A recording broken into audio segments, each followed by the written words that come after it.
Olá, pessoal! Eu me chamo Bruna Fernandes e hoje nós estamos aqui em mais um episódio do TCC na Prática. É um assunto muito pertinente que nós vamos conversar hoje sobre fobias específicas. E aí eu tenho dois convidados bem especiais. A gente tem aqui hoje a Luísa Olá. e o Tiago. Olá, tudo bom? Bacana. Falando um pouquinho mais sobre esse assunto, né? Trazendo ali uma introdução, exatamente o que é. Eu queria perguntar para a Luísa. Luísa, o que é uma fobia específica? É um transtorno de ansiedade, só que bem específico, né? Como o nome diz. É algo que afeta muitas pessoas, né? Assim, de uma forma... Às vezes, assim, acho que a maioria das pessoas nem sabem, né? Mas é um transtorno muito comum que é tratado de forma, às vezes, aleatórias, né? Mas, assim, o que é muito interessante é que a gente pode encontrar mecanismos para lidar com isso no nosso dia a dia quando a gente identifica que é realmente uma fobia e algo que nos incomoda, que nos traz prejuízos, né? Entendi. Então, talvez um destaque da fobia seria esse prejuízo. Com certeza, porque para ser caracterizado algo que realmente mereça uma atenção de um especialista, ela precisa trazer um prejuízo. E a fobia específica traz prejuízos para a vida do indivíduo. Entendi. Né?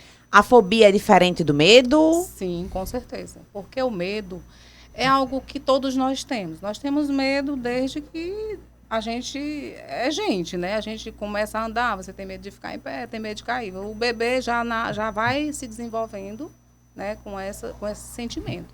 Mas a fobia não. A fobia ela é adquirida, né? Seja por um trauma, seja por algo que você foi exposto de forma indevida. Isso ocorre. E muitas vezes a gente não lembra como isso aconteceu, mas ela vai se instalando. E às vezes não é nem você foi submetido a um trauma, mas pode ser assim, despertado em você por algo aleatório, mas que a sua mente consegue transformar aquilo em algo que vai lhe perturbar, né? Entendi. E aí, pensando nisso, né? Pelo que você falou aí, é algo que é comum de se encontrar no dia a dia, às vezes, das pessoas, né? Tu sabe me dizer, assim, quais seriam os principais tipos de fobia que a gente encontra hoje em dia? Enfim, o que é que as pessoas têm... De que é que as pessoas têm fobia? Pronto. Assim, de acordo com o DSM-5, a gente tem vários tipos de fobia, né? Tá lá catalogado e como o transtorno de ansiedade, né? E lá você vai perceber que tem inúmeras fobias. Mas eu acredito que todos nós lidamos todos os dias com alguma situação fóbica e às vezes até a gente mesmo tem algum tipo. Mas assim, eu vou listar aqui as mais comuns, né? Assim, que todo mundo já ouviu esse tipo de fobia. Sim, sim. A primeira, acrofobia, medo de altura.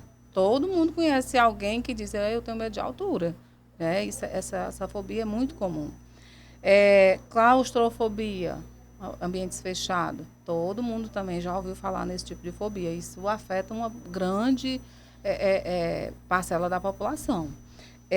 Aracnofobia, aranha, né? Às vezes você chega em casa, tem gente que só vai lá, mata o bichinho. Mas tem gente que se apavora, né? E acrofobia, gente. Medo de avião. Tem gente que chega no momento de passar a não ter mais condições de entrar dentro do avião e aí começa a trazer transtorno para a vida da pessoa. Então, ser fóbico, eu acho que todos nós, de alguma forma, temos. Mas a fobia específica é algo que vai além. Ela vai lhe trazer prejuízos e é muito importante quando você identificar isso para que você possa buscar mecanismos de ajuda, né? E é importante aqui frisar que esses mecanismos realmente precisam de ajuda especializada através de apoio psicológico, né, de preferência com psicólogos que tenham formações em abordagem da TCC, porque a TCC hoje ela tem mecanismos de trabalhar esse tipo de problema. E outros profissionais também são necessários, como um psiquiatra, porque às vezes a gente vai precisar com a psicoterapia e uma medicação para deixar o paciente mais confortável. Pegando esse gancho aí do que tu estava falando, Luísa, sobre os principais tipos, né, de fobias específicas, antes da gente iniciar aqui esse momento, esse bate-papo, eu estava conversando um pouquinho com o Tiago aqui, né, nos bastidores, digamos assim. E aí o Tiago, nesse bate-papo, eu entendi que em algum momento tu já teve fobia de avião, né? Tiago, como foi que isso começou? Me conta aí, conta para toda a galera de casa, para eles poderem saber um pouco mais sobre isso.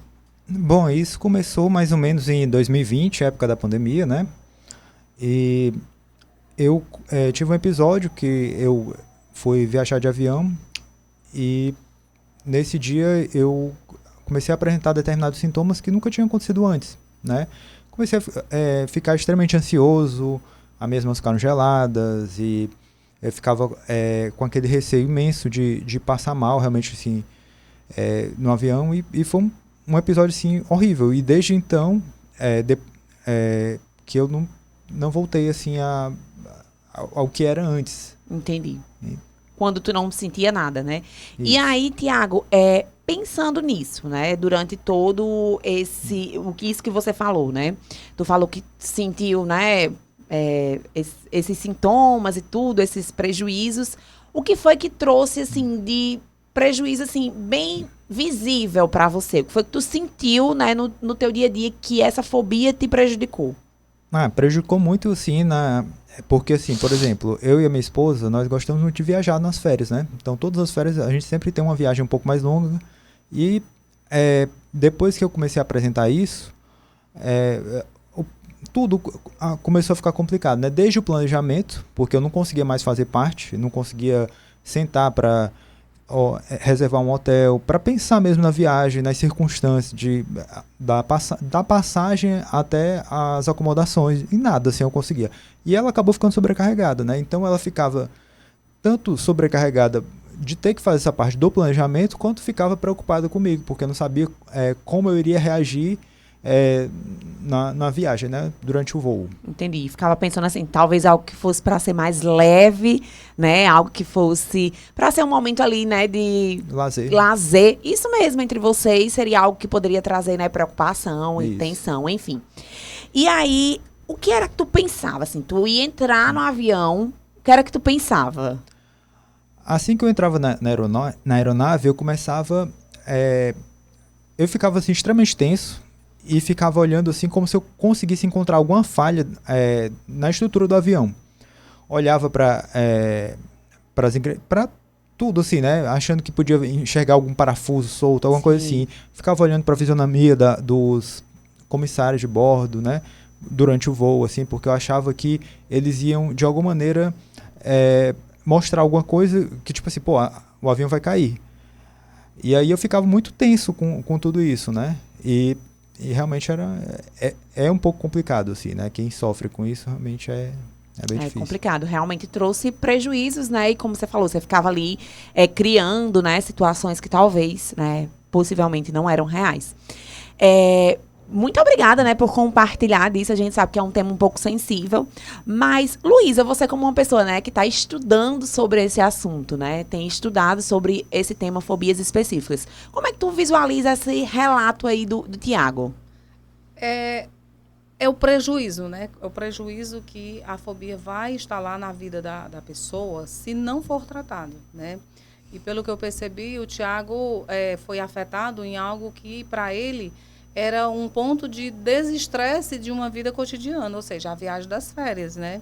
Então, identificar o mais cedo possível que você está sendo acometido por uma fobia específica, e quanto mais cedo você identificar isso e buscar ajuda, mais cedo você tem a oportunidade de controlar e voltar a ter uma vida tranquila. Porque a fobia específica nada mais é do que uma elevação de um medo exagerado. Todos nós, quando a gente entra num avião, todos nós a gente fica com medo. Isso é verdade, né, gente? Porque todo mundo, um trem daquele voando, a gente já fica pirado.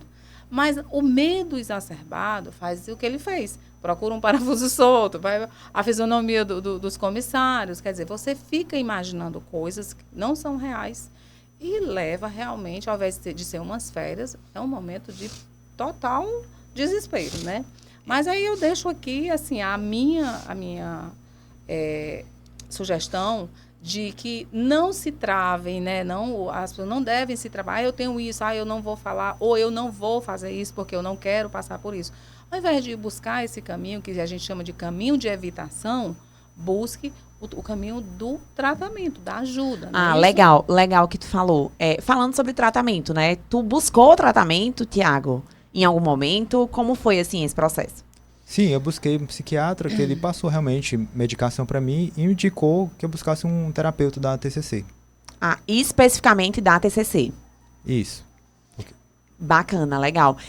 Eu vejo assim, mas exatamente por que da TCC? O que foi que com esse processo tu utilizou? O que foi que essa abordagem trouxe como orientação para que você fizesse? Ela me ensinou várias técnicas, né? Desde a tentar identificar a questão dos pensamentos automáticos, fazer um registro deles, né? E tentar confrontar esses pensamentos com a realidade, né?